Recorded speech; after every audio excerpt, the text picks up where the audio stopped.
اعوذ باللہ من الشیطان الرجیم بسم اللہ الرحمن الرحیم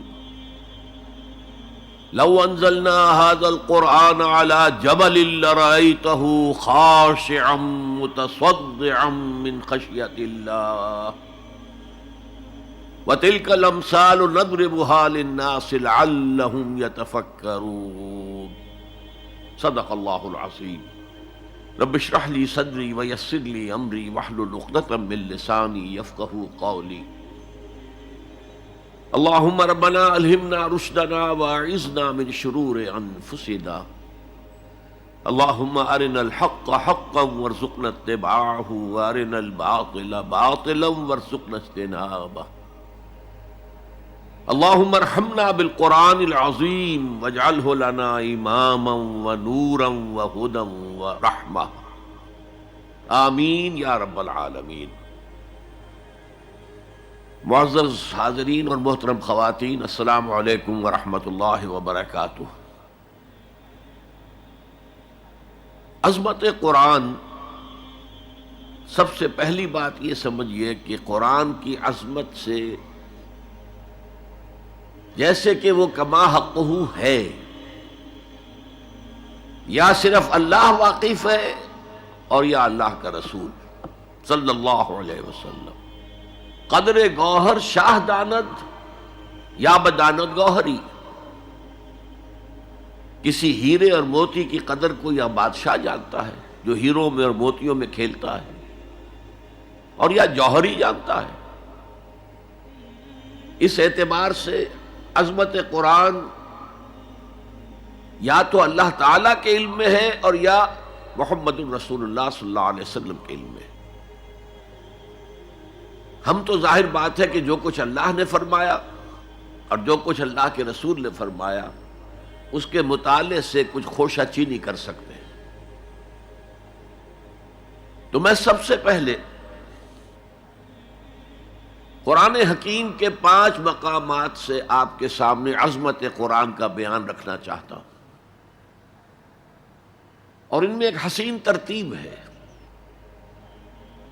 پہلا مقام وہ ہے کہ جس میں ایک منفرد آیت ہے جس کا بظاہر سیاق و سباق سے کوئی تعلق نہیں بنتا۔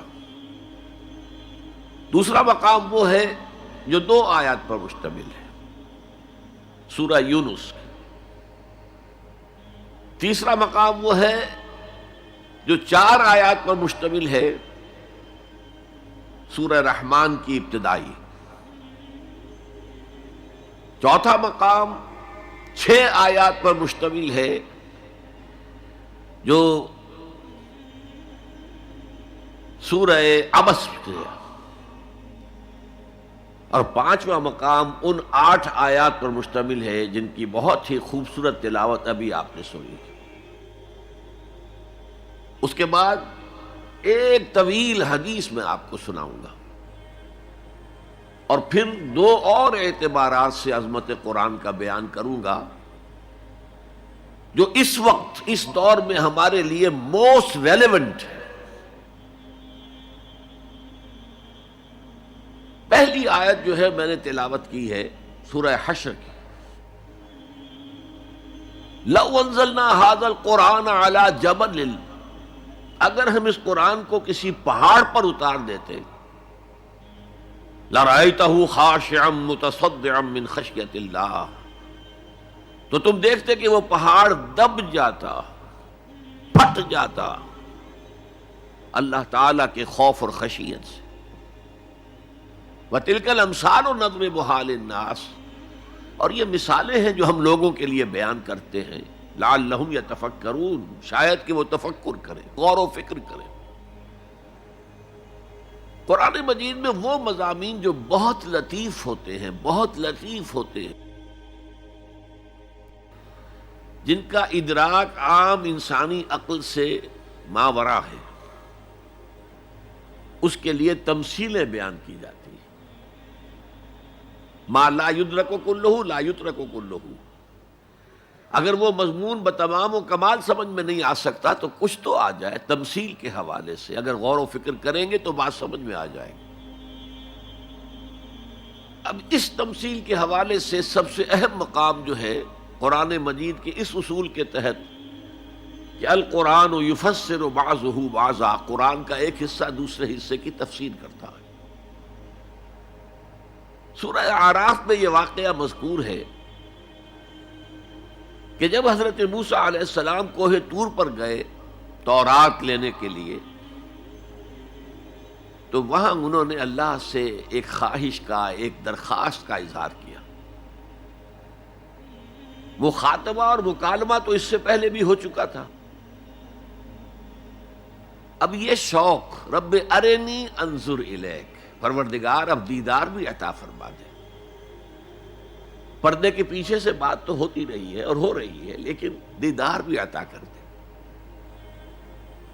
اللہ نے فرمایا لن ترانی، تم مجھے ہرگز نہیں دیکھ سکتے، ولکن انظر الی الجبل، لیکن وہ سامنے والے پہاڑ پر نگاہ جماؤ، فإن استقر مکانہ فسوف ترانی، اگر وہ اپنے مقام پر قائم رہ جائے، ہم اپنی ایک تجلی اس پر ڈالیں گے، اگر وہ جھیل جائے اس تجلی کو، تو تم بھی سوچنا کہ ہمارا دیدار کر سکو گے۔ فلما تجلی ربہ للجبل، جب اللہ نے اپنی تجلی ڈالی اس پہاڑ پر، جعلہ دکن، تو وہ پھٹ گیا، ریزہ ریزہ ہو گیا۔ وخر موسیٰ صعقا، اور حضرت موسیٰ بے ہوش ہو کر گر گئے۔ حالانکہ تجلی براہ راست حضرت موسیٰ پر نہیں تھی، تجلی پہاڑ پر تھی، اور حضرت موسیٰ بالواسطہ اس تجلی کا مشاہدہ کر رہے تھے، لیکن اس تجلی کا نتیجہ کیا نکلا؟ پہاڑ پھٹ گیا، ریزہ ریزہ ہو گیا، اور حضرت موسیٰ بے ہوش ہو کر گر گئے۔ اب یہ واقعہ ہے، وہاں تو تمثیل بیان ہوئی ہے، اور یہ واقعہ ہے۔ تو جو اثر اللہ تعالی کی ذات کی تجلی کا ہے، وہی اثر اللہ کی جو صفت ہے کلام، اس کی تجلی کا ہے۔ اس لیے کہ صفت کس کی ہے؟ اللہ کی ہے صفات ذات حق حق سے جدا یا عین ذات، متکلمین اس مسئلے کا حل ہی نہیں کر پائے۔ کلام اللہ کی صفت ہے، اس کی صفت کی بھی وہی تاثیر ہے۔ یہ آیت قرآن مجید کی عظمت کو واضح کرتی ہے، جیسے کہ وہ ہے فی نفسہ ہی۔ اب دیکھیے کوئی چیز بہت عظیم ہے، بہت عظیم ہے، بہت عظیم ہے، اگر مجھے اس سے کوئی فائدہ نہیں تو مجھے اس سے کوئی دلچسپی نہیں ہوگی۔ تو اب جو دوسرا مقام میں آپ کو سنا رہا ہوں، یہ سورہ یونس کی 2 آیات ہیں۔ یہ ترتیب میں نوٹ کرا چکا ہوں، 1 آیت، 2 آیتیں، 4 آیتیں، 6 آیتیں، 8 آیتیں۔ فرمایا یا ایھا الناس قد جاءتکم موعظۃ من ربکم وشفاء لما فی الصدور وہدی ورحمۃ للمؤمنین قل بفضل اللہ وبرحمتہ فلذلک فلیفرحوا ھو خیر مما یجمعون۔ اے لوگو، تمہارے پاس آ گئی ہے نصیحت، موعظت تمہارے رب کی طرف سے۔ وہ صرف موعظت نہیں ہے، سینوں کے اندر جو روگ ہیں، جو امراض ہیں، ان کا علاج بھی ہے، شفا بھی ہے۔ شفاء لما فی الصدور۔ تیسرے درجے میں وہ ہدایت ہے، وہ بتاتی ہے کدھر جاؤ کدھر نہ جاؤ۔ جیسے آپ نے دیکھا ہوگا پہاڑی راستوں پر قدم قدم کے اوپر کوشن ہوتا ہے، یہاں سپیڈ کم کر لو ورنہ تم کسی کھائی میں جا گرو گے۔ تو یہ ہدایت کیا ہے؟ دیکھو ادھر مت جانا، ادھر جاؤ، اگر ادھر جاؤ گے تمہارا سارا معاملہ تلپٹ ہو جائے گا۔ یہ ہے ہدایت۔ اور جو چیز دنیا میں ہدایت ہے وہ آخرت میں رحمت ہے، ہدی ورحمۃ للمؤمنین۔ اب میں چاہتا ہوں ان 4 الفاظ میں جو ربط ہے اسے سمجھیں۔ دیکھیے اگر کسی ایسی زمین پر بارش برسے جو اوپر سے بہت سخت ہے تو پانی بہہ جائے گا، زمین میں جذب نہیں ہوگا تو کوئی رویدگی پیدا نہیں ہوگی. اگر دل سخت ہیں تو قرآن مجید ان پر کوئی اثر نہیں کرے گا. اس کے لیے سب سے پہلے موعظہ کی ضرورت ہے، وعظ کی ضرورت ہے، نصیحت کی ضرورت ہے، تاکہ دل نرم پڑ جائے. انسانی دل جب سخت ہوتے ہیں تو ان کی سختی چٹانوں سے زیادہ ہوتی ہے. سورہ بقرہ میں فرمایا ثم قست قلوبکم فہی کالحجارۃ او اشد قسوہ. یہودیوں سے خطاب ہے. ثم قست قلوبکم من بعد ذلک فہی کالحجارۃ او اشد قسوہ. اے بنی اسرائیل، تمہارے اس طرز عمل کے نتیجے میں تمہارے دل سخت ہو گئے اور اب وہ پتھروں سے زیادہ سخت ہیں. لہذا سب سے پہلے ضرورت کیا ہے؟ دل کی زمین کو نرم کیا جائے، اس میں ہل چلایا جائے. یہ کام ہے موعظہ کا، وعظ کا، نصیحت کا. ہمارے معاشرے میں کسی زمانے میں وعظ کا بڑا رواج تھا. آج کل یہ چیز ختم ہو گئی، بلکہ وعظ کو گھٹیا بات سمجھا جاتا ہے. بھائی کوئی عقلی بات کرو، کوئی علمی بات کرو، تم تو وعظ کہہ رہے ہو. گویا کہ وعظ گھٹیا چیز ہے. نہیں، وعظ سے دل میں رقت پیدا ہوتی ہے، نرمی پیدا ہوتی ہے. تو قرآن مجید ہی سب سے بڑا موعظہ ہے.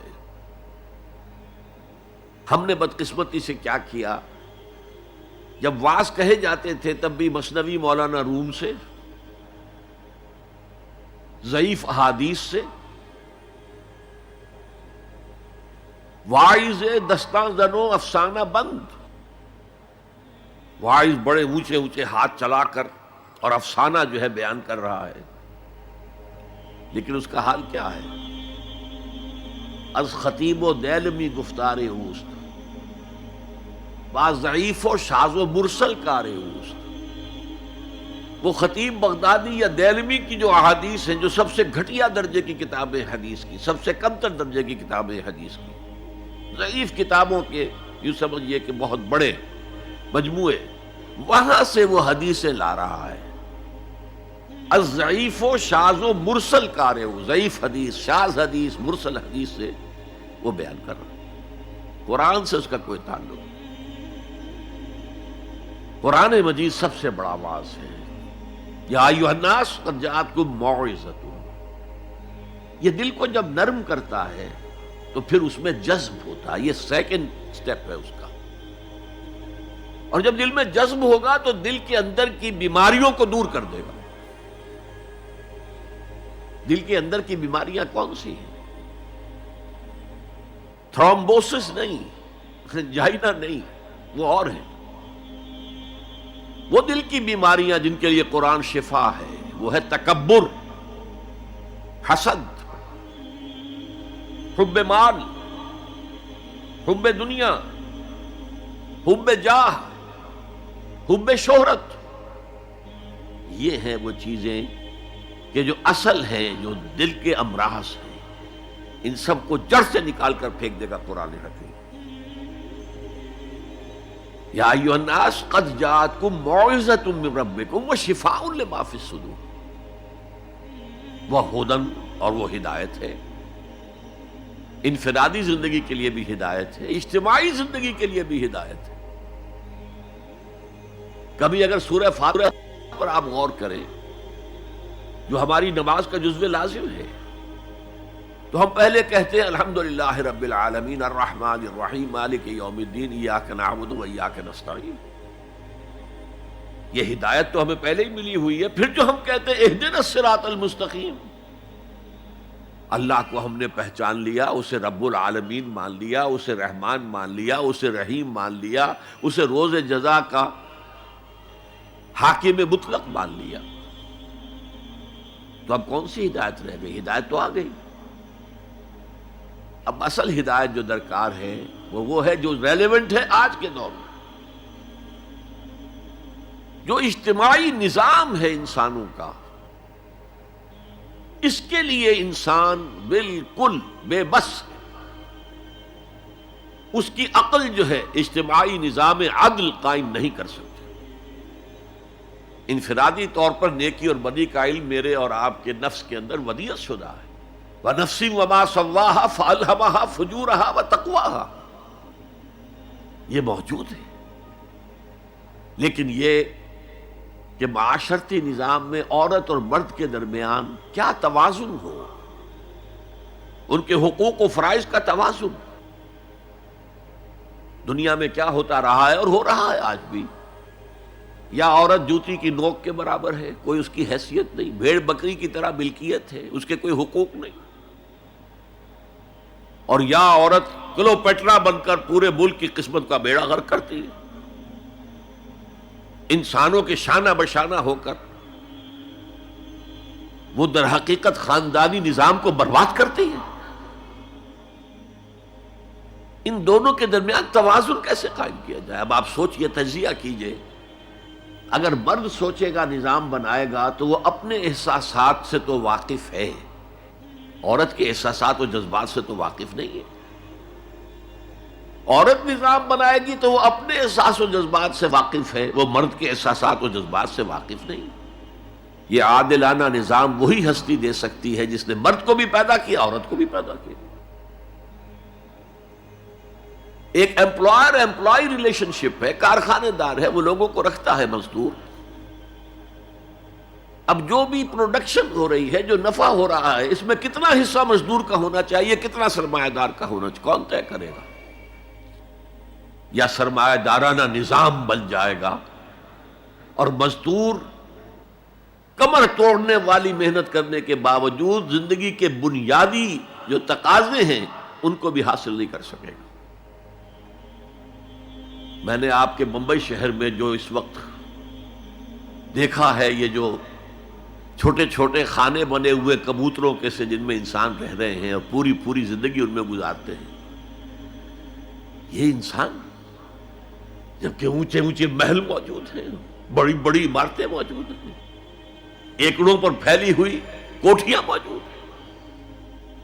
یہ ہے ننگا کیپٹلسٹک نظام، ننگا عریاں. اسی کا رد عمل تھا جو کمیونزم کی شکل میں ظاہر ہوا. ایکویلٹی ہونی چاہیے، لیکن اس کمیونزم نے شکل اختیار کر لی ون پارٹی ڈکٹیٹرشپ.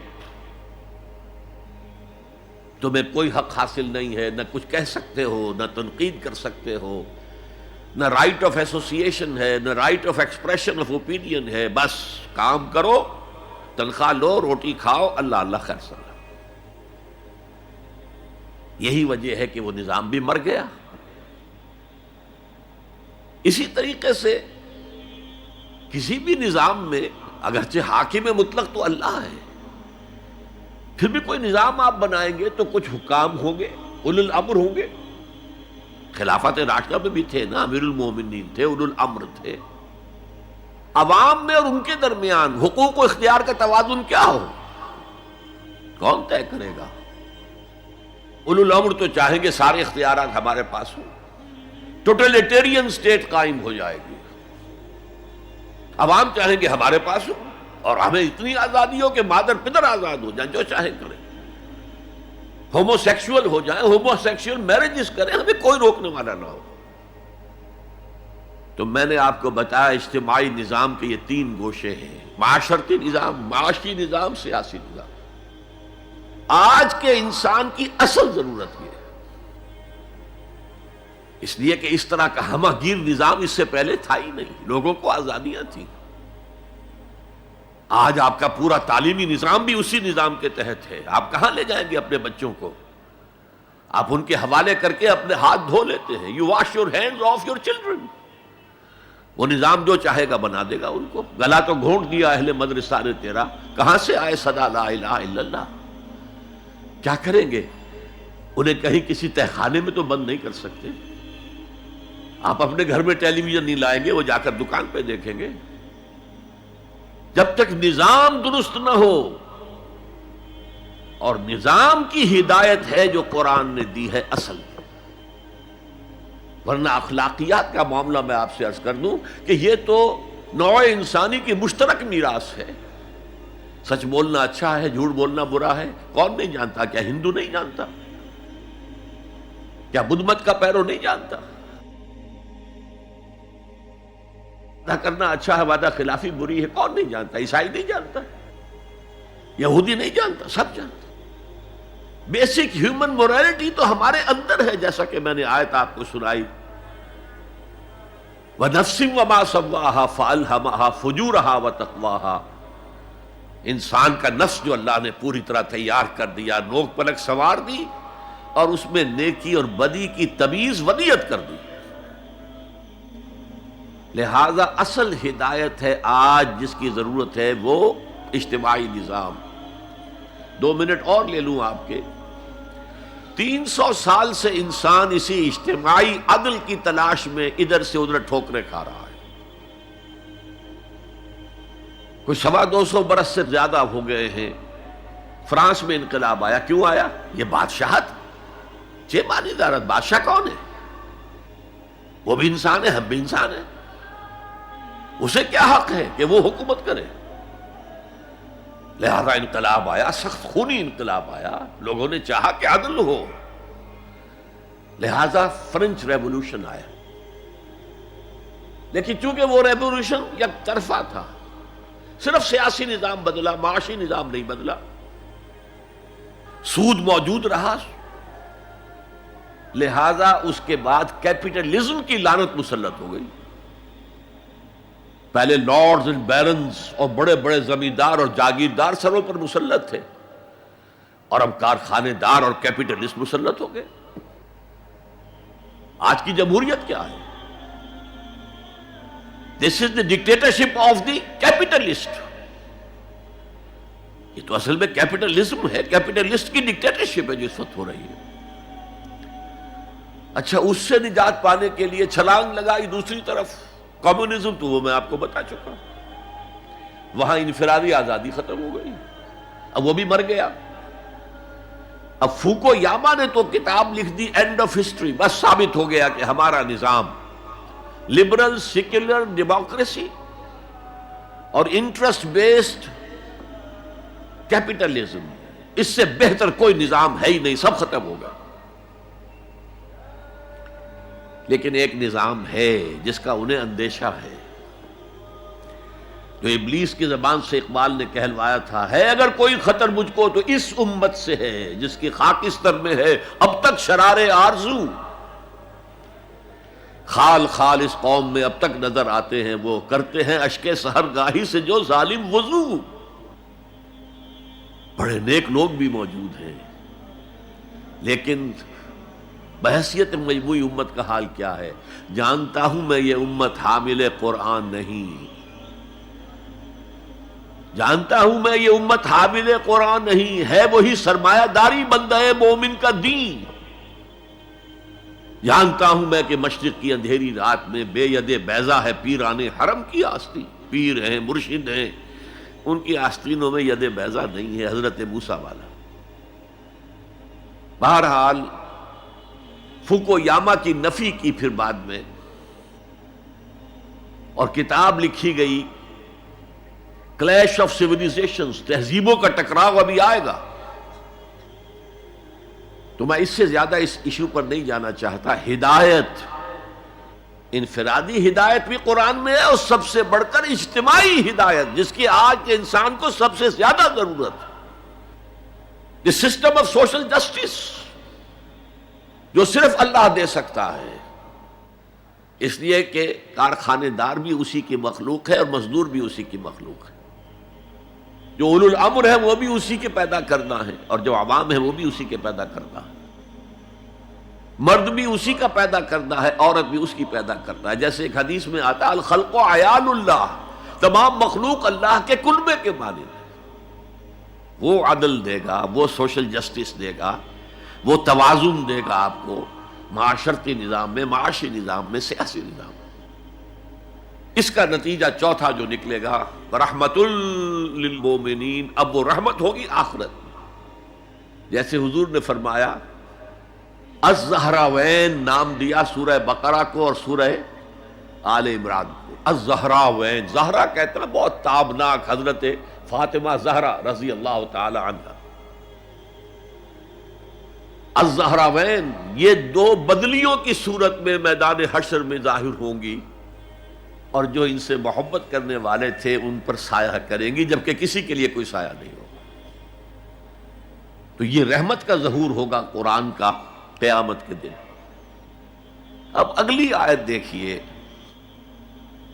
قل بفضل اللہ وبرحمتہ، اے نبی ان سے کہہ دیجئے یہ اللہ کے فضل اور اس کی رحمت کا مظہر ہے کہ اس نے تمہیں قرآن مجید جیسی کتاب ہدایت دی، جو موعظہ بھی ہے، شفاء لما فی الصدور بھی ہے، دنیا میں ہدایت بھی ہے، آخرت میں رحمت بھی ہے۔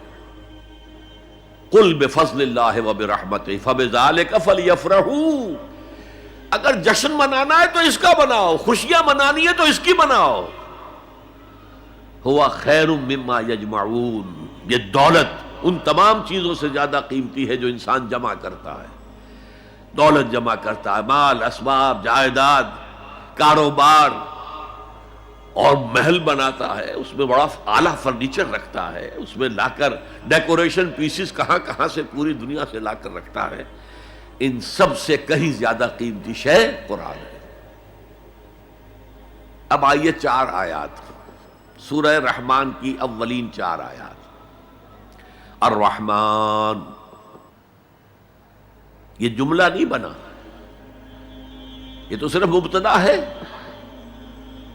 لیکن آیت پوری ہے۔ الرحمن علم القرآن خلق الانسان علمہ البیان۔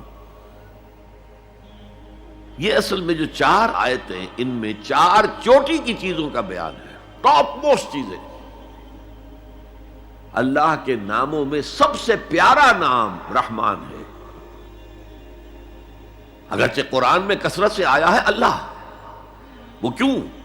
اہل عرب صرف اسی نام سے واقف تھے، اللہم اللہم دعائیں مانگا کرتے تھے۔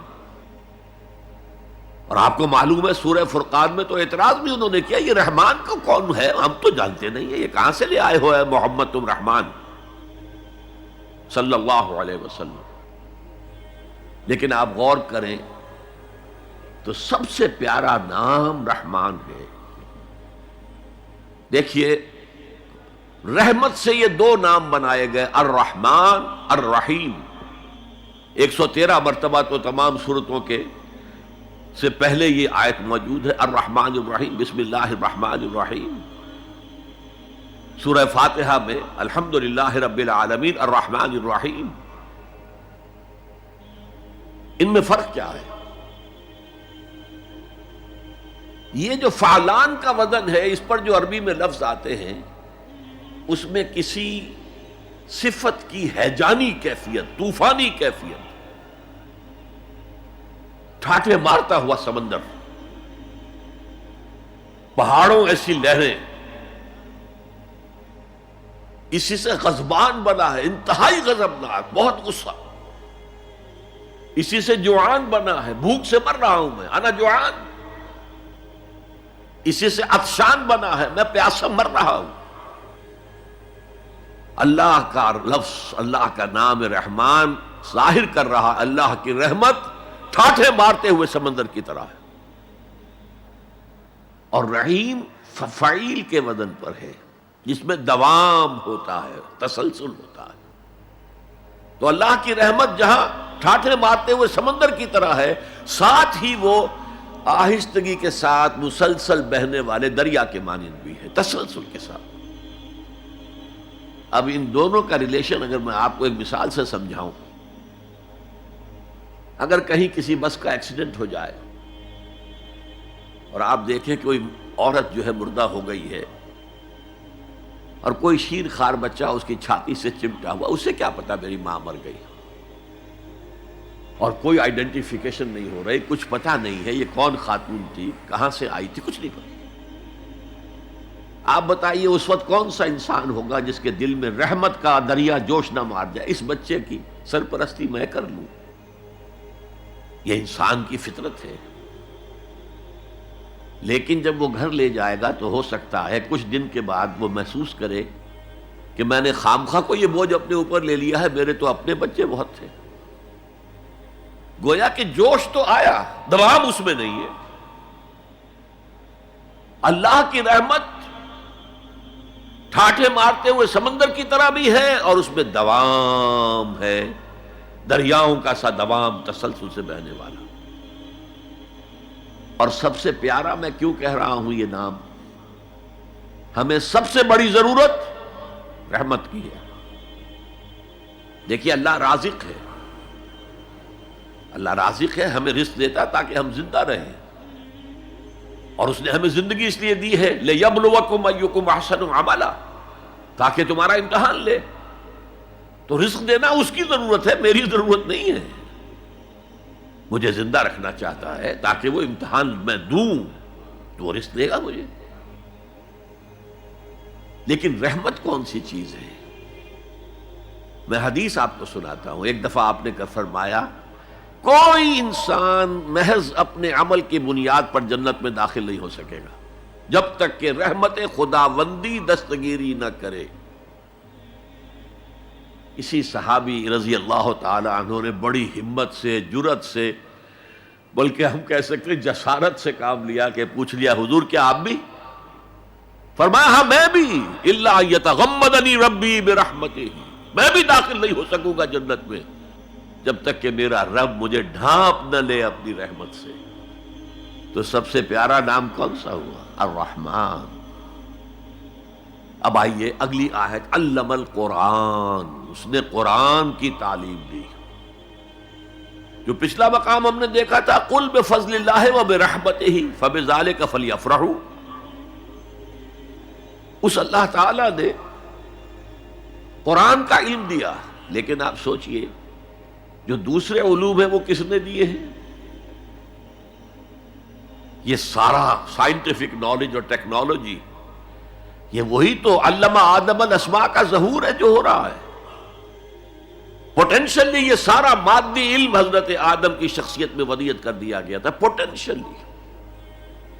جیسے آم کی گٹھلی میں پورا آم کا درخت ہے، علم آدم الاسماء کلھا، تمام نام سکھا دیے، اور ساتھ ہی وہ ایپریٹس دے دیا جس سے کہ یہ علم جو پوٹینشل تھا یہ ایکسفولیٹ ہو سکے، یہ کھلے۔ جیسے کہ کلی بند ہوتی ہے پھر کھلتی ہے تو 5 پتیاں ظاہر ہوتی ہیں، ایکسفولیشن۔ وہ ایپریٹس کیا ہے؟ ان السمع والبصر والفؤاد کل اولئک کان عنہ مسئولا۔ کانوں سے سنو، آنکھوں سے دیکھو، اس دماغ میں سینس ڈیٹا فیڈ کرو، پروسیس کرو، نتیجہ نکالو، میموری کے حوالے کر دو،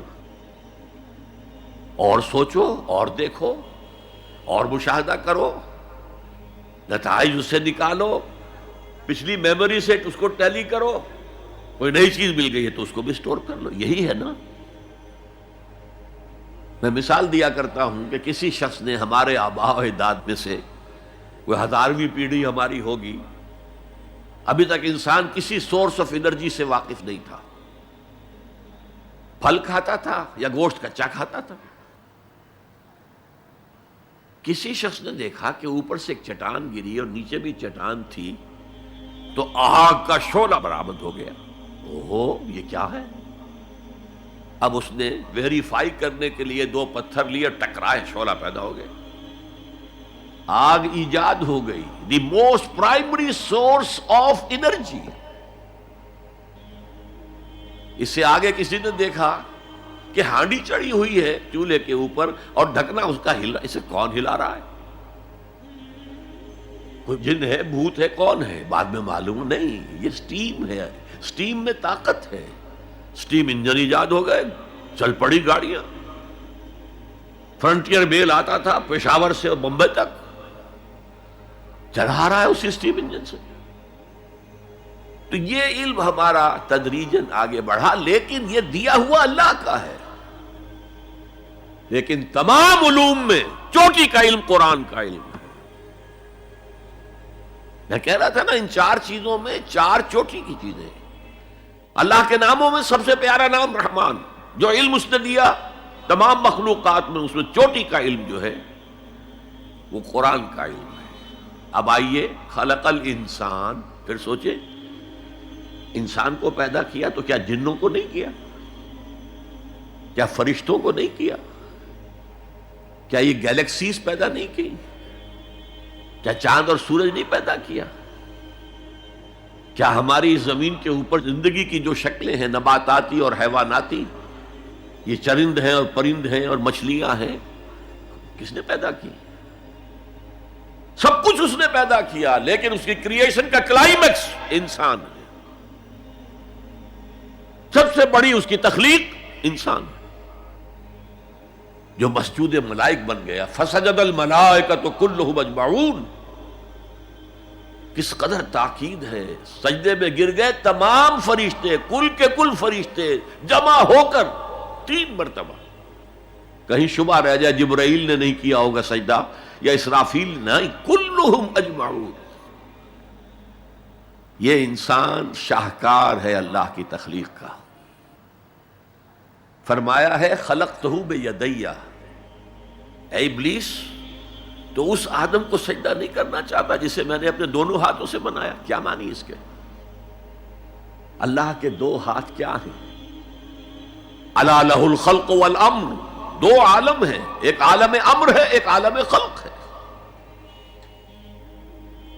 عالم امر میں اللہ کے حکم کی تعمیل چشم زدن میں ہو جاتی ہے، انما امرہ اذا اراد شیئا فانما یقول له کن فیکون۔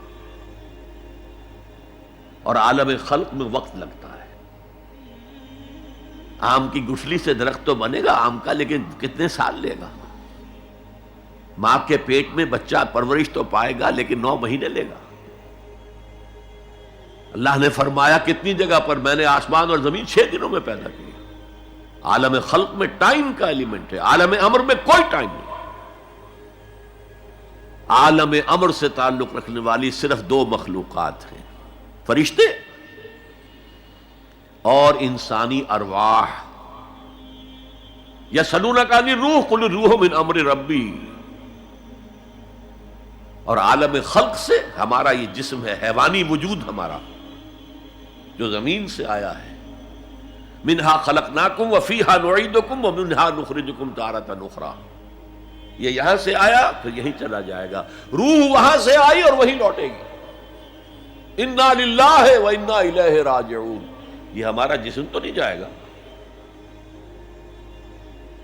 الرحمن علم القرآن خلق الانسان علمہ البیان۔ انسان کو جو صلاحیتیں دی اللہ نے، ان میں سب سے بڑی صلاحیت قوت بیان ہے۔ اس لیے انسان کو اہل منطق کہتے ہیں حیوان ناطق، بولنے والا حیوان۔ یہ اپنے آپ کو ایکسپریس کرنے کی صلاحیت ہے۔ یہ تمام صلاحیتوں میں چوٹی کی صلاحیت ہے۔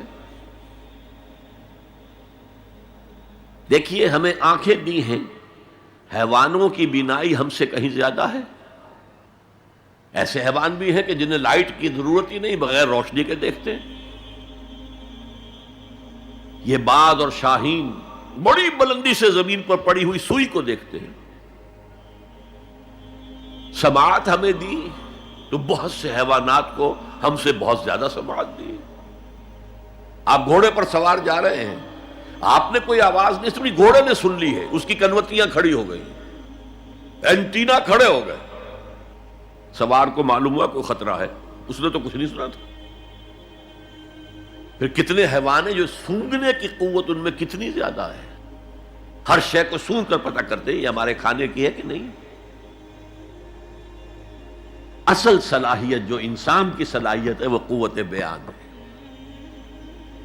آپ کو معلوم ہے بڑے بڑے وکیل ایک پیشی کے 5 لاکھ روپیہ لے رہے ہیں، کیوں؟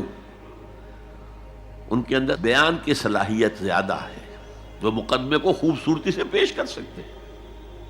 ورنہ وہی قانون پڑھنے والے جو ہیں وکلا، وہ جوتی پٹخار سے پھرتے ہیں، کوئی ان کو پوچھتا نہیں۔ اسی طرح آپ کو معلوم ہے دنیا میں بڑے بڑے جو ڈکٹیٹر بنے ہیں وہ قوت بیان کی بنیاد پر بنے۔ ہٹلر کی فائری سپیچز اس نے کہاں سے کہاں اسے پہنچا دیا۔ لیکن اب ان چیزوں کو جوڑیے، الرحمن علم القرآن، یہ ایک جملہ بنا ہے، رحمان نے قرآن سکھایا۔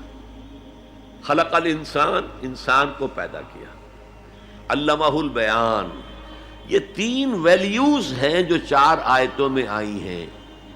آپ نے میتھمیٹکس میں یا ارتھمیٹکس میں پڑھا ہوگا ریشو پروپورشن کا قاعدہ، نسبت و تناسب۔ 3 ویلیوز دے دی گئی، یہ چوتھی تلاش کرو۔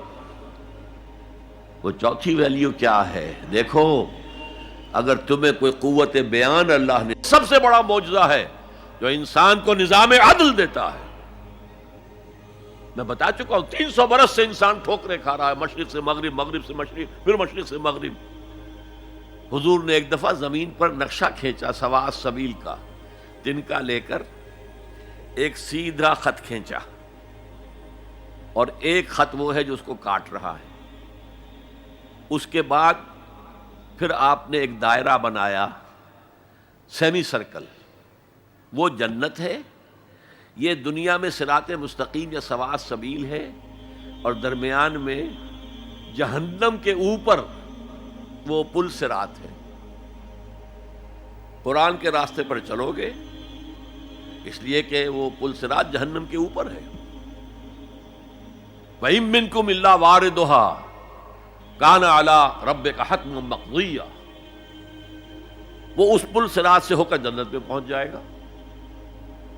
اور انسانی عقل کے نتیجے میں سوچو گے تو وہ لیفٹ سے شروع ہو کر اس خط کو کاٹتا ہوا وہ رائٹ کی انتہا کو پہنچ جائے گا۔ معلوم ہو ہم تو آسمان سے گرے اور کھجور میں اٹک گئے، پھر واپس آئے گا، چونکہ اللہ کی کتاب کو رہنما نہیں بنایا، پھر اس خط مستقیم کو کاٹتا ہوا اب وہ پھر لیفٹ کو پہنچ جائے گا۔ اس طرح آپ نے لکیریں کھینچی، یہ ٹیڑھے راستے ادھر سے ادھر، ادھر سے ادھر، ادھر سے ادھر ہو کر یہ جہنم میں جاتے ہیں سارے کے سارے۔ دنیا میں نظام عدل اجتماعی اور آخرت میں جنت تک رسائی، یہ صرف اس سواء السبیل، اس صراط مستقیم سے ہے جو قرآن جس کی نشاندہی کر رہا ہے۔ اب میری آخری بات، آج کی دنیا میں قرآن کا سب سے بڑا معجزہ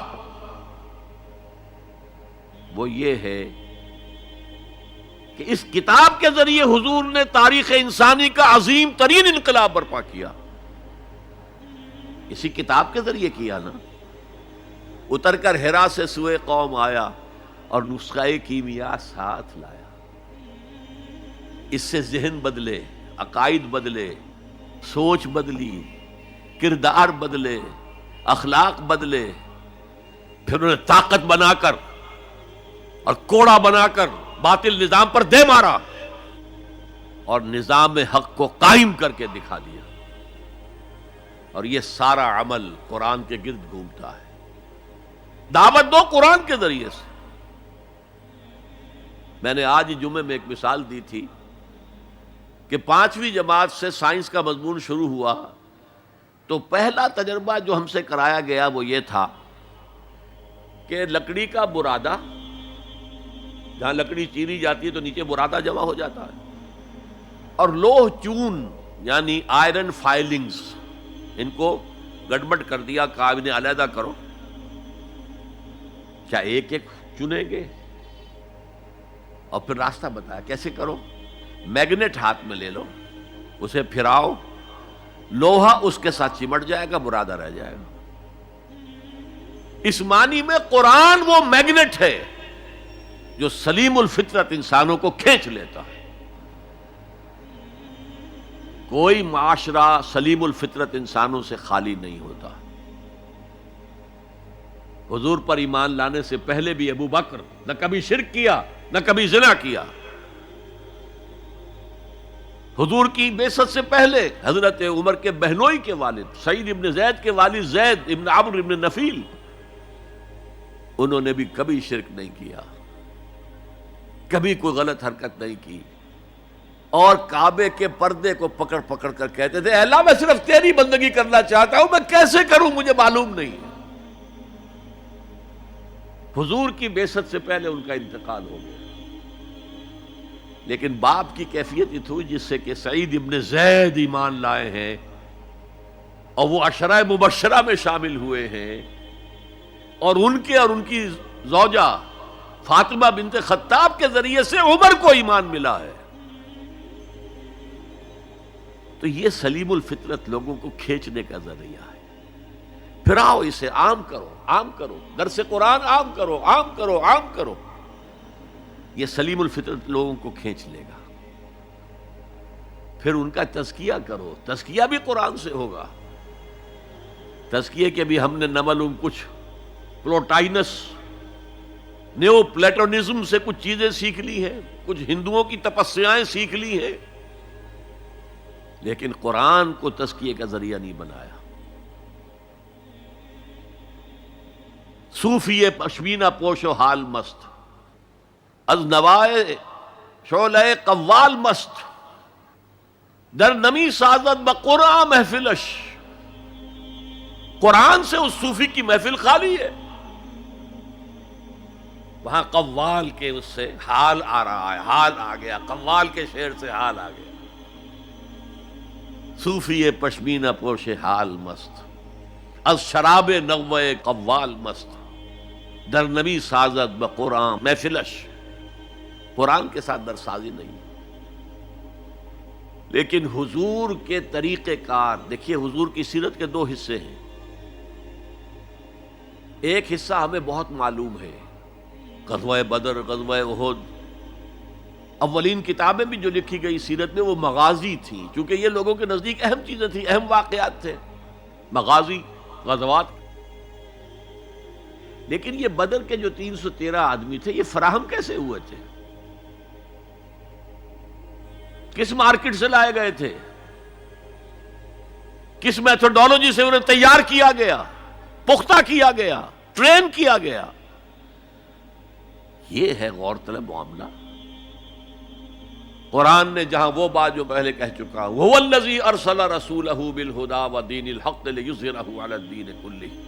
وہی ہے اللہ جس نے بھیجا اپنے رسول کو صلی اللہ علیہ وسلم الہدا دے کر، قرآن حکیم، اور دین حق دیا ہے، نظام دیا ہے، معتدل نظام دیا، عادلانہ نظام دیا، سسٹم آف سوشل جسٹس دیا، تاکہ اسے غالب کرے، قائم کرے. یہ ہے مقصد بعثت محمدی صلی اللہ علیہ وسلم. باقی کسی نبی کے لیے یہ الفاظ نہیں آئے. نوٹ کر لیجئے، حضور کے لیے 3 مرتبہ آئے. سورہ توبہ میں آیت نمبر 33، سورہ فتح میں آیت نمبر 28، سورہ صف میں آیت نمبر 9. 3 دفعہ یہ الفاظ آئے. نظام کو قائم کر کے دکھاؤ. جس دور کا آغاز آپ سے ہو رہا ہے، اس دور میں اصل اہمیت نظام کی ہوگی. ایک بڑا پیارا جملہ یاد آیا ہے شاہ ولی اللہ دہلوی کا. اگر کسی معاشرے میں تقسیم دولت کا نظام غلط ہو جائے تو اس کے 2 نتیجے نکلتے ہیں، اور دونوں انتہائی تباہ کن. ایک طرف دولت کے انبار ہوں گے، اس کا نتیجہ کیا نکلے؟ عیاشی ہوگی، بدماشی ہوگی، گلچھرے ہوں گے، اسراف ہوگا، تبذیر ہوگی. اور یہی تلوار دوسری طرف کاٹ رہی ہے. دوسری طرف احتیاج ہوگی، بھوک ہوگی، محتاجی ہوگی. یہ عیاشی کی وجہ سے گمراہ ہو گئے، اور یہ کاد الفقر ان یکون کفرا. حضور نے فرمایا فقر تو کفر کے قریب پہنچا دیتا ہے انسان کو. جن کو 2 وقت روٹی نہیں ملتی، وہ کیا اللہ سے لو لگائیں گے؟ جو 10-12 گھنٹے دن میں کام کرتے ہیں، وہ رات کو کہیں جاگیں گے، کھڑے ہوں گے اللہ کے حضور. شاہ صاحب کہتے ہیں کہ یہ جو طبقہ پیدا ہوتا ہے غرباء کا، یہ انسانوں کی شکل میں حیوان بن جاتے ہیں. لدو اونٹ، بار برداری کے جانور، کولو کے بیل، وہ انسان نہیں رہتے. حدیث میں نے آپ کو سنا دی، کاد الفقر ان یکون کفرا. تو اس انقلاب کو برپا کرنے کے لیے، اور یہ میں آپ سے عرض کر دوں، تاریخ انسانی کا عظیم ترین انقلاب وہ ہے جو محمد نے برپا کیا صلی اللہ علیہ وسلم. اور یہ میری بات نہیں ہے، ڈاکٹر M.N. رائے، ممبر کمیونسٹ انٹرنیشنل، ہندو اور کمیونزم کی سب سے اونچی باڈی کا رکن، 1920 میں بولشوک ریولوشن کے 3 سال بعد 1917 میں انقلاب آیا تھا.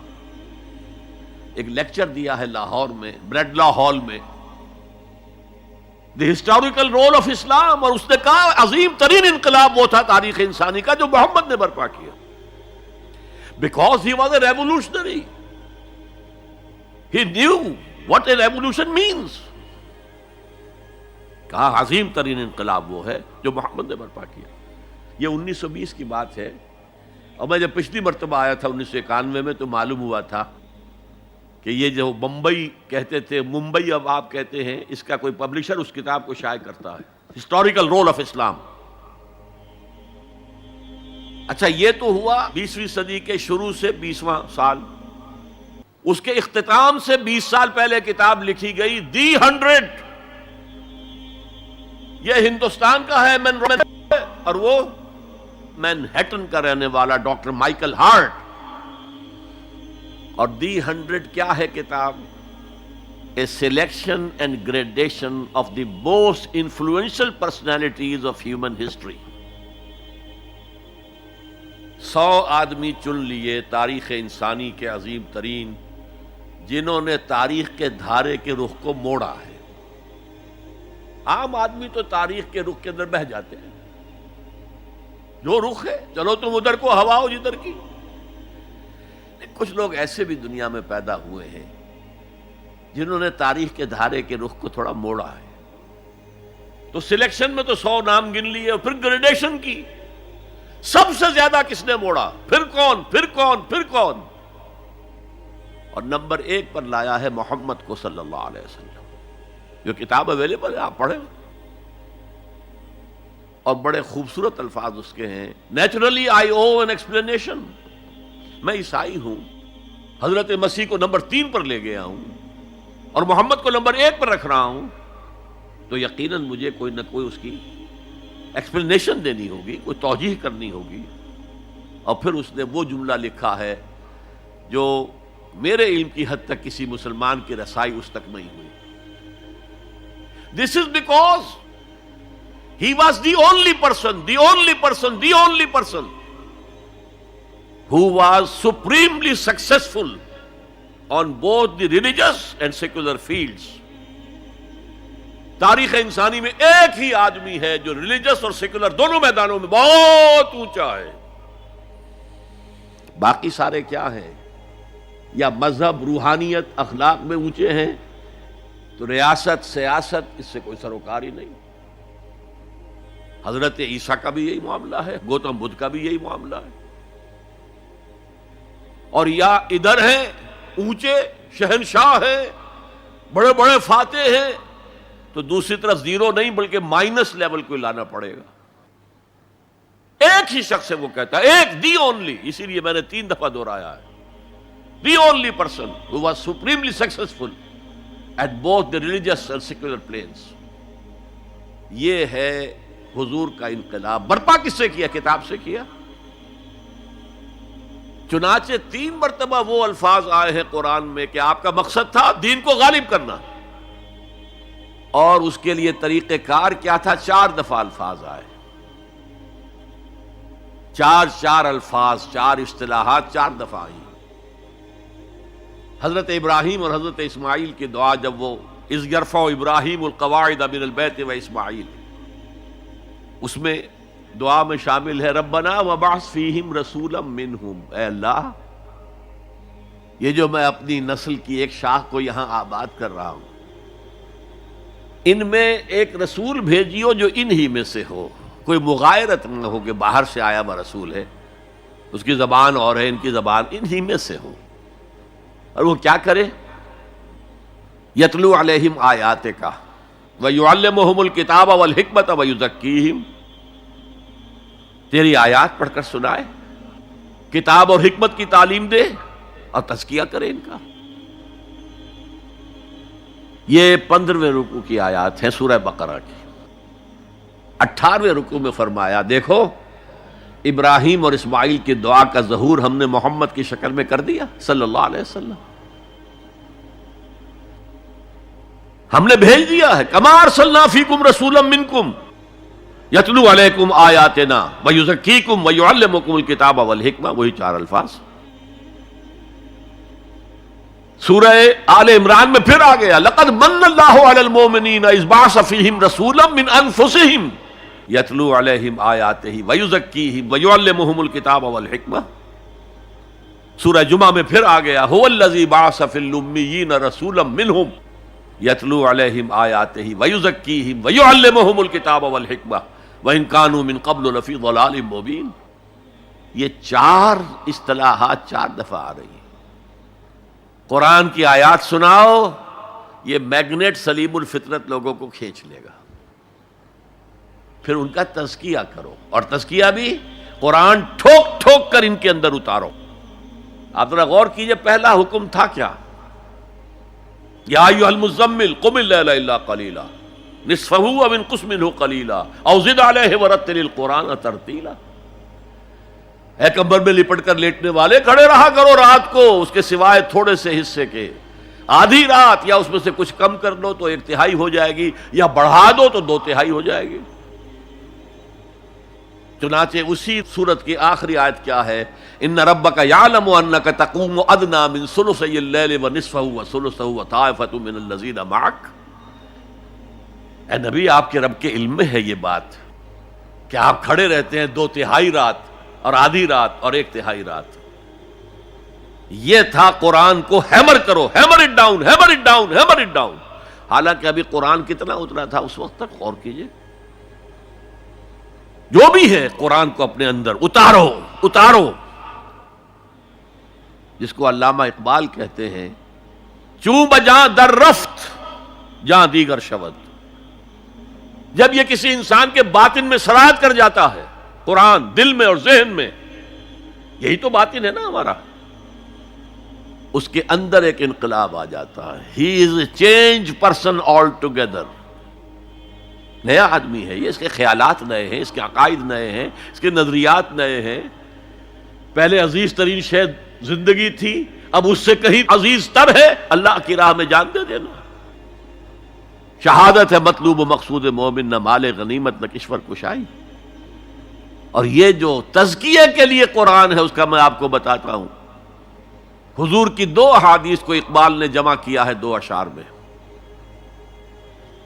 ایک حدیث میں آپ فرماتے ہیں ان الشیطان یجری من الانسان مجری الدم، شیطان انسان کے اندر خون کی طرح گردش کرتا ہے۔ ایک میں حضور نے فرمایا تم میں سے ہر شخص کے ساتھ ایک شیطان ہے۔ پھر میں وہی بات کہہ رہا ہوں، بڑی ہمت کی، بڑی جرت کی، بڑی جسارت کی، کسی نے پوچھ لیا حضور کیا آپ کے ساتھ بھی ہے؟ فرمایا ہاں ہے، لیکن میں نے اسے مسلمان بنا لیا۔ اب دیکھیے یہ 2 حدیثیں اقبال لے کر آ رہا ہے۔ کشتن ابلیس کار مشکل است، ابلیس کو مار دینا، ختم کر دینا بہت مشکل کام ہے۔ جہاں کہ او گم اندر اعماق دل است، وہ تو دل کی گہرائی میں جا کر ڈیرا لگاتا ہے۔ خوشتر عام باشد مسلمانش کنی، بہتر یہ ہے اسے مسلمان بناؤ۔ کشتے شمشیر قرآنش کنی، قرآن کی شمشیر سے اسے ختم کرو، قرآن بھی تمہارے اندر خون کے اندر سرایت کر جائے۔ اب کتاب کی تعلیم دو۔ اب انہیں بتاؤ نماز فرض ہے، پنجگانہ نماز فرض ہے۔ اب انہیں بتاؤ رمضان کے روزے فرض ہیں۔ اب انہیں بتاؤ یہ کتاب ہے اصل میں۔ کوئی حکم قرآن میں جہاں آتا ہے کتب علیکم الصیام، تم پر روزہ فرض کر دیا گیا۔ ان الصلاۃ کانت علی المؤمنین کتابا موقوتا، کتاب ہے، یہ حکم ہے اللہ کا۔ کتب علیکم القتال، تم پر اب جنگ فرض کر دی گئی۔ اب کتاب پڑھاؤ انہیں۔ اگر پہلے 2 مرحلے سر نہ ہوئے ہوں اور آپ بتائیں، بچوں سے کہتے ہیں نماز پڑھا کرو بھائی، نماز پڑھا کرو، نماز، اور اس پہ اثر ہی کوئی نہیں ہوتا۔ آپ نے اس کے ذہن کا جائزہ ہی نہیں لیا، اس کے ذہن میں کیا خناس بھرا ہوا ہے۔ وہ ڈارمنزم کا مرید ہے، یا مارکسزم کا مرید ہے، یا فرائیڈزم کا شکار ہے، یا لاجیکل پازیٹیوزم کا شکار ہے، یا امپیریسزم کا شکار ہے، میٹیریلزم کا شکار، آپ کو کیا پتا؟ اب آپ کہتے ہیں نماز پڑھو، نماز پڑھو، نماز کیا؟ وہ اللہ ہی کو نہیں مانتا، نماز کس کی پڑھے؟ وہ قرآن ہی کو نہیں مانتا جس کے اندر حکم ہے نماز پڑھو. پہلے زمین تیار کرو. یتلو علیہم آیاتہ ویزکیہم. اب جو ہے بیج ڈالو اس کے اندر، احکام کے بیج ڈالو. اب یہ سرسبز جو ہے اس سے فصل نکلے گی. اور آخری درجہ حکمت. دیکھیے نوٹ کیجئے، تورات میں حکمت نہیں تھی، صرف احکام تھے، دی 10 کمانڈمنٹس. انجیل میں حکمت آئی، احکام نہیں آئے، بلکہ یہ کہہ کے گئے حضرت مسیح کہ وہی تورات کی جو شریعت ہے وہ تم پر بھی لاگو رہے گی. یہ دوسری بات ہے، سینٹ پال نے اس کو ختم کر دیا. اب عیسائیت ایک ایسا مذہب ہے جس میں کوئی قانون ہے ہی نہیں، کوئی شے حرام نہیں، کوئی شے فرض نہیں. لیکن قرآن آیا ہے جامع ہو کر، کتاب بھی ہے، حکمت بھی ہے. اور اس کے حکمت کا درجہ وہ ہے کہ جس کے لیے گواہی میں دے رہا ہوں حضرت عیسیٰ سے علیہ الصلاۃ والسلام. انہوں نے اپنے حواریین سے کہا تھا ابھی مجھے تم سے کچھ اور باتیں بھی کرنی تھیں، ابھی تم ان کا تحمل نہیں کر سکو گے. جب وہ فارقلیت آئے گا، اس کے ترجمے بہت سے کرتے ہیں وہ، ان کے حلق سے یہ لفظ جو ہے پیراکلیٹوس، پیریکلوٹوس، نہ معلوم کتنے کتنے بدلے ہیں. یہ تو آپ کو شیخ احمد دیداد بتا سکتے، میں نہیں بتا سکتا. لہذا جب وہ آئے گا جسے وہ کہے سچائی کی روح کا ترجمہ کرتے، جب سچائی کی روح آئے گا وہ تمہیں سب کچھ بتائے گا. وہ حکمت کاملہ ہے جو قرآن میں ہے. اور یہ حضور کی تعلیم اور تربیت کا بلند ترین مقام ہے. یتلو علیہم آیاتہ ویزکیہم ویعلمہم الکتاب والحکمہ. اس پروسیس سے حضور نے آدمیوں کو تیار کیا ہے، اور یہ سارا عمل قرآن کے گرد گھوم رہا ہے. یتلو علیہم آیاتی تو قرآن ہے ہی، تزکیے کے لیے سب سے بڑا ذریعہ قرآن ہے. کتاب یعنی احکام سارے قرآن میں ہے، اور قرآن ہی میں حکمت بھی ہے. ذالک مما اوحینا الیک من الحکمہ. یہ ہیں وہ چیزیں ہیں محمد نے آپ پر حکمت میں سے آپ پر نازل کی. یہ جماعت تیار کر کے اب ہے دوسرا مرحلہ، اب باطل سے ٹکرانے کا مرحلہ آ گیا. جماعت تیار ہو گئی، ایمان ان کے دلوں میں ہے، کوئی آرزو دل میں نہیں ہے سوائے اللہ کو راضی کرنے کے. شہادت ہے مطلوب و مقصود مومن، نہ مال غنیمت نہ کشور کشائی. ڈسپلن کا یہ عالم ہے کہ حضور اشارہ کر دیں اپنے خون کی ندیاں بہا دیں گے، تن من دھن قربان کرنے کو تیار ہیں. اب اور معتدوے تعداد میں آ گئے ہیں، تب آپ نے نظام سے ٹکر مول لی اور اس نظام کو جڑ سے اکھیڑ کر پھینک دیا. بہت پیاری بات کہی ہے اکبر الہآبادی نے، تو خاک میں مل اور آگ میں جل، جب خشت بنے تب کام چلے. ان خام دلوں کے عنصر پر بنیاد نہ رکھ، تعمیر نہ کر. ہمارے ہاں تحریکیں ہیں موبز کے ذریعے سے چاہتی کوئی چیز حاصل ہو جائے. خام دل، نہ ان کے دلوں میں ایمان، نہ ان کے عمل میں عمل صالح موجود، تو نتیجہ جو نکلے گا وہ پہلے سے معلوم ہے. صحابہ کرام مکے کے اندر خاک میں ملے، آگ میں جلے. یہ آپ کا ساحل قریبی ہے، یہاں پہ ریت ہوتی ہے نا، وہ ریت گیلی ہوتی ہے، اس کا آپ ایک گولا بنائیں اور شیشے پہ مارے، شیشہ کھڑا رہے گا، وہ بکھر جائے گی ریت. اسی ریت کو آگ میں ڈال کر پکا لیجئے ذرا، وہ روڑا جو بنے گا وہ ماریے تو کوئی نتیجہ نکلے گا کہ نہیں.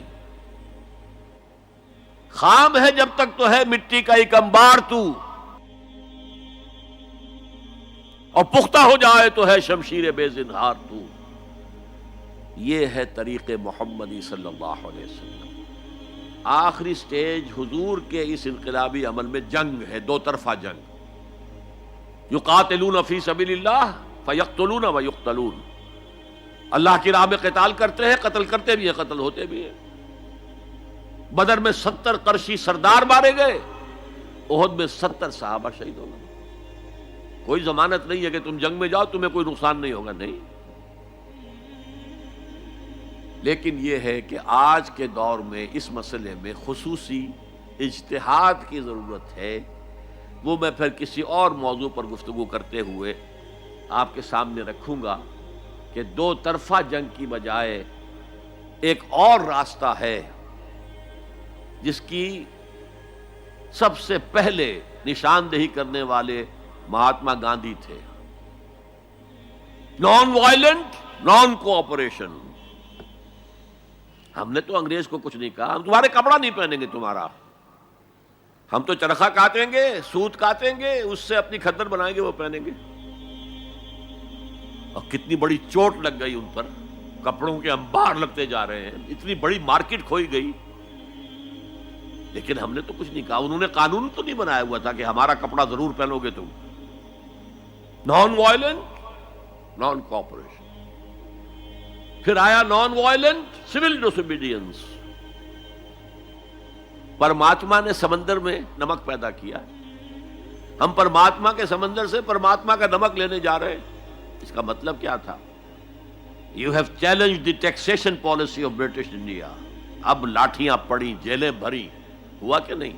لیکن انہوں نے کوئی تشدد نہیں کیا، عدم تشدد۔ اس سے اگلا مرحلہ ہندوستان میں آیا ہی نہیں۔ دوسری جنگ عظیم کے بعد انگریز اتنا کمزور ہو چکا تھا، وہ فیصلہ کر چکا تھا اب اتنی دور دراز موضوعات کو ہم قابو میں نہیں رکھ سکتے، لہذا وہ بستر طے کر رہا تھا اپنا۔ ذرا سوچئے، سونے کی چڑیا ہاتھ سے نکل رہی ہے، لیکن کیا کسی انگریز نے کسی ہندوستانی کو مارا؟ کیا کسی ہندوستانی نے کسی انگریز کو مارا؟ آپ شیر کے منہ میں سے وہ سنہری چڑیا نکال رہے ہیں، لیکن نہ کسی انگریز نے کسی ہندوستانی کو، نہ مسلمان کو، نہ ہندو کو، نہ کسی مسلمان نے اور نہ کسی ہندو نے انگریز کو مارا۔ آپس میں لڑے ہیں، یہ بالکل دوسری بات ہے، اٹس اے ڈفرنٹ سٹوری۔ آپس میں قتل عام ہوا ہے، لیکن یہ آزادی تو ملی ہے ان کے دینے سے۔ وہ جا رہے تھے خود ہی، آپ کو معلوم ہوگا کہ انہوں نے ڈیٹ فکس کی تھی 48، لیکن ماؤنٹ بیٹن نے 47 کے اندر کہا بس جانا ہے ہم نے۔ آخری سٹیج جو اس پروسیس کی ہے وہ ایران میں امام خمینی کا جو انقلاب آیا، وہ تھا ان آرمڈ ریوولٹ۔ ہم کسی کو نہیں ماریں گے، ہم پر گولیاں چلیں گی، سینوں پر کھائیں گے۔ 20,000 سے لے کر 30,000 تک آدمی مارے گئے۔ تب وہ شہنشاہ بھاگا کہ نہیں، جو 2,500 سالہ جشن منا رہا تھا، جو سمجھتا تھا کہ میں وہی سائرس کے خسرو یا ذوالقرنین کا دور دوبارہ لے آؤں گا، وہ سلطنت عظیم۔ اور حال کیا ہوا؟ بہادر شاہ ظفر کی طرح 2 گز زمین بھی مل نہ سکی کوئے یار میں۔ یہ ہے آلٹرنیٹ عمل۔ اس پر پھر کبھی موقع ہوا تو تفصیل سے بھی گفتگو کروں گا، لیکن قرآن وہ کتاب ہے جس کے ذریعے سے حضور نے انقلاب برپا کیا، جیسے کہ داس کیپٹل وہ کتاب ہے جس کے ذریعے سے مونشویکس اینڈ بولشویکس نے رشیا میں انقلاب برپا کیا۔ نیست پیغمبر ولیکن در بغل دارت کتاب۔ وہ مارکس جو ہے پیغمبر تو نہیں ہے، لیکن اپنی بغل میں کتاب لے کے آیا ہے۔ اور وہ داس کیپٹل کس قدر مؤثر تھی، اس نے کس طرح لوگوں کو پوزیس کیا ہے اور کس طریقے سے لوگوں کو تیار کیا ہے کہ زار کی فوجوں کے سامنے کھڑے ہوئے ہیں اور گولیاں کھا رہے ہیں سینہ کھول کر۔ وہ ایک کتاب تھی، وہ بھی کتاب تھی۔ انقلاب روس داس کیپٹل کا نتیجہ ہے، اور انقلاب محمدی صلی اللہ علیہ وسلم قرآن مجید کا ذریعہ ہے۔ یہ ہے اس دور میں نے بتایا کہ سب سے بڑی ضرورت نظام عدل اجتماعی، اور اس کو قائم کرنے کا سب سے بڑا ذریعہ قرآن حکیم۔ میں آپ حضرات کا بہت ہی ممنون ہوں، آپ نے میری خاصی طویل تقریر بڑی توجہ سے سنی ہے۔ اقول قولی ھذا واستغفر اللہ لی ولکم ولسائر المسلمین والمسلمات۔